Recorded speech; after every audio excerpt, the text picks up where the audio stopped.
Olá pessoal, sejam bem-vindos a mais um Mandcast. Eu sou o professor Marcelo Henrique Napimoga e estamos aqui neste episódio do Mandcast para falar sobre um tema muito interessante e muito atual, que é o uso da ozonioterapia na harmonização orofacial.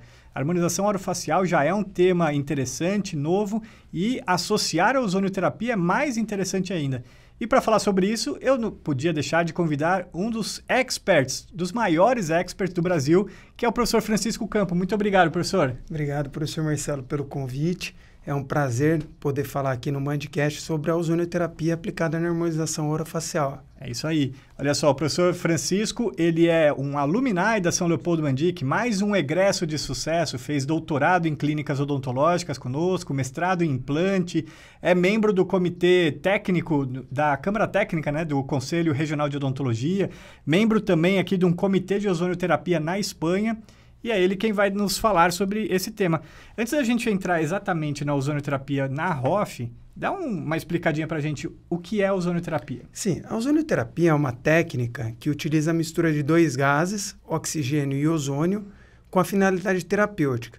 Então, de uma forma bem simples, nós temos 3 condições básicas que a ozonioterapia vai proporcionar para os nossos pacientes. Primeiro, a ação antimicrobiana.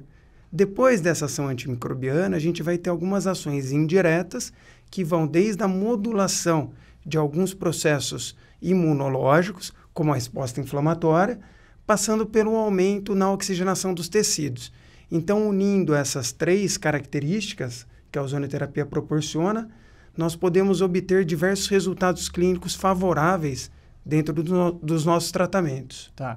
E aí, então, especificamente na harmonização orofacial, diante desses 3 tópicos que você falou, qual é a aplicabilidade dela? Então, Marcelo, desde a desinfecção de pele, então pensando num preparo de pele, o paciente vem ao consultório para fazer um microagulhamento, que seria a fase inicial dos tratamentos, né? A fase de preparo de pele. Tá. Uma bioestimulação de colágeno, um skin buster. A desinfecção da pele pode ser feita com ativos, com dermocosméticos, que têm óleo ozonizado na composição. Tá. Né? E associado a essa descontaminação, podem ser feitas outras aplicações, inclusive da mistura gasosa, de forma subcutânea, para melhorar a produção de fibroblasto, que é o principal produtor de colágeno, que é o que os nossos pacientes precisam. Sim. Né?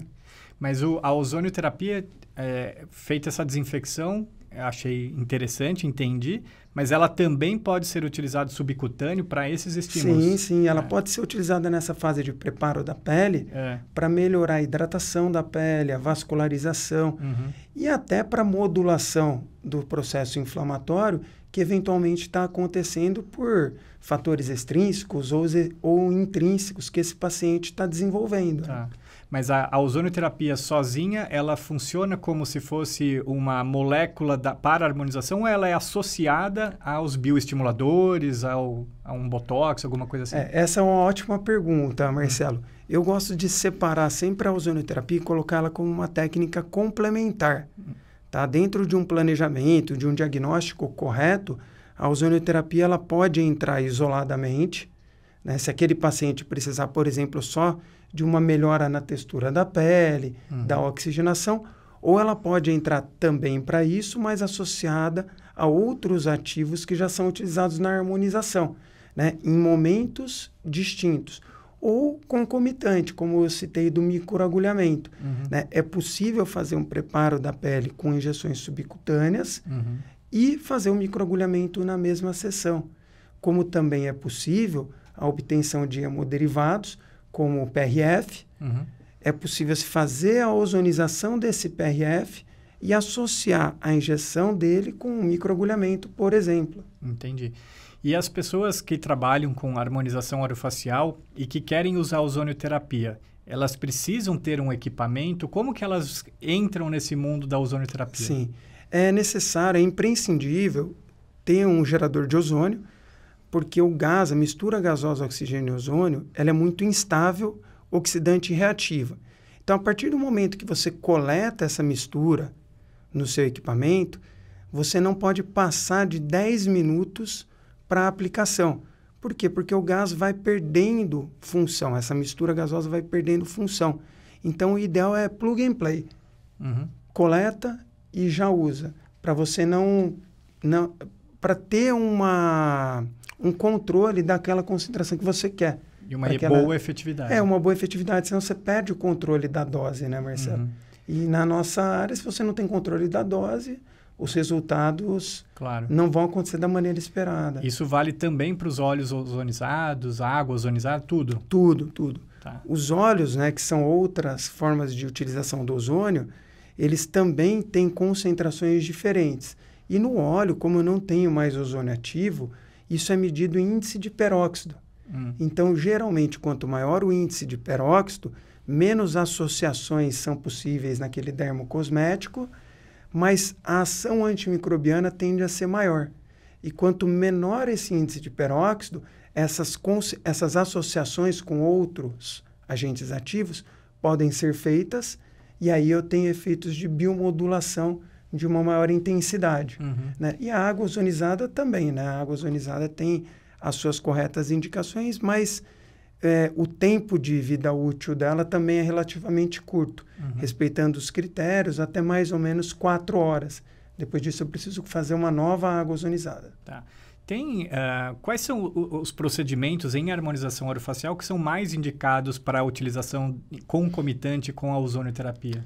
Então, Marcelo, essa primeira fase de preparo da pele, de melhora da hidratação, da vascularização, essa é um ponto crucial em que, na minha opinião, deveria ser sempre aplicada a ozonioterapia, mas a gente pode trabalhar também, por exemplo, em intercorrências. Né? As intercorrências foram, na verdade, o que me motivou a entrar para o mundo da harmonização, né? Atendendo pacientes eventualmente com necrose pós-aplicação de ácido hialurônico em lábio ou em nariz, procedimentos cirúrgicos mesmo que no começo da harmonização eram permitidos, como uma rinoplastia cirúrgica, né? Que eventualmente podem dar intercorrências. E esses pacientes começaram a chegar no consultório para que a ozonioterapia pudesse auxiliar de alguma maneira. Então, isso que me motivou para entrar nesse mundo. E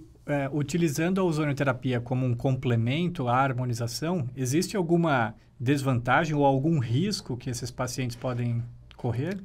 Então, Marcelo, trabalhando dentro das corretas doses, né, das indicações, as evidências científicas ainda da ozonioterapia, especificamente para a harmonização, são baixíssimas, né?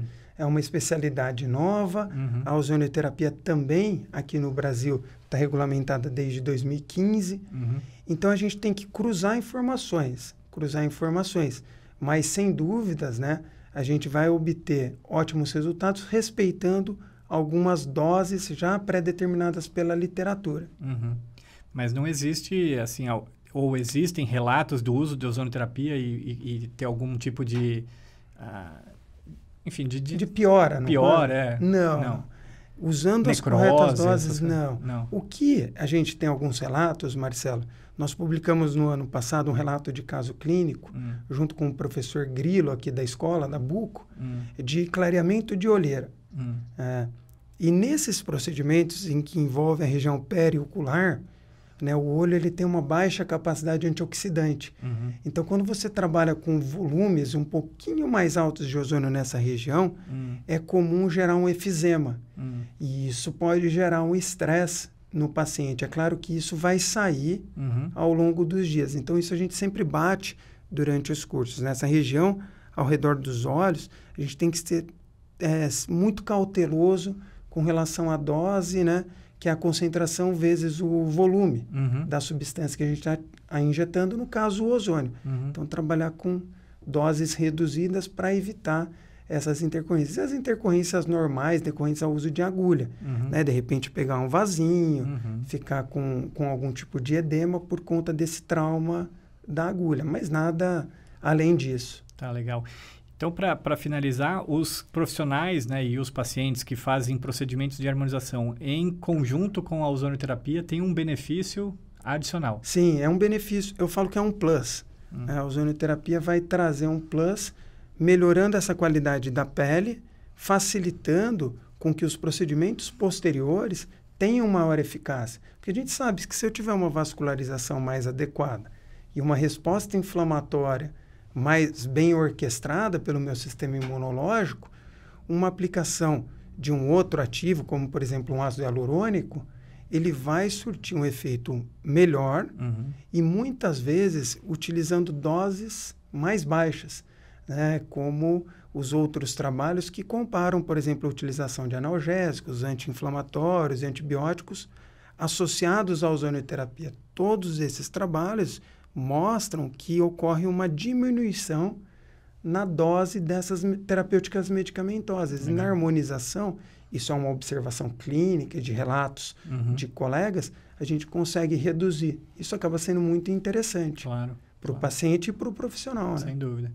Muito bom, que legal. Olha só, muitas informações importantes e novas aqui trazidas pelo professor Francisco Campos, um grande expert na área de ozonioterapia e que trouxe aí a sua experiência, o seu conhecimento para esta área também da harmonização. Muito obrigado, viu, professor? Eu que agradeço, Marcelo. Um forte abraço. E é interessante a gente relembrar que o professor Francisco Campos é um ex-aluno aqui da São Leopoldo Mandic, de mestrado, doutorado, está aí agora com seus cursos de habilitação em ozonioterapia, presencial e também na nossa plataforma aí de comunidade. Se você ainda não conhece a DocFi, docfi.net. Pessoal, se vocês gostaram do nosso bate-papo aqui hoje, deixa um like lá pra gente, não esqueça de se inscrever no canal do YouTube da Faculdade de São Leopoldo Mandic ou lá pelo Spotify. Um abraço!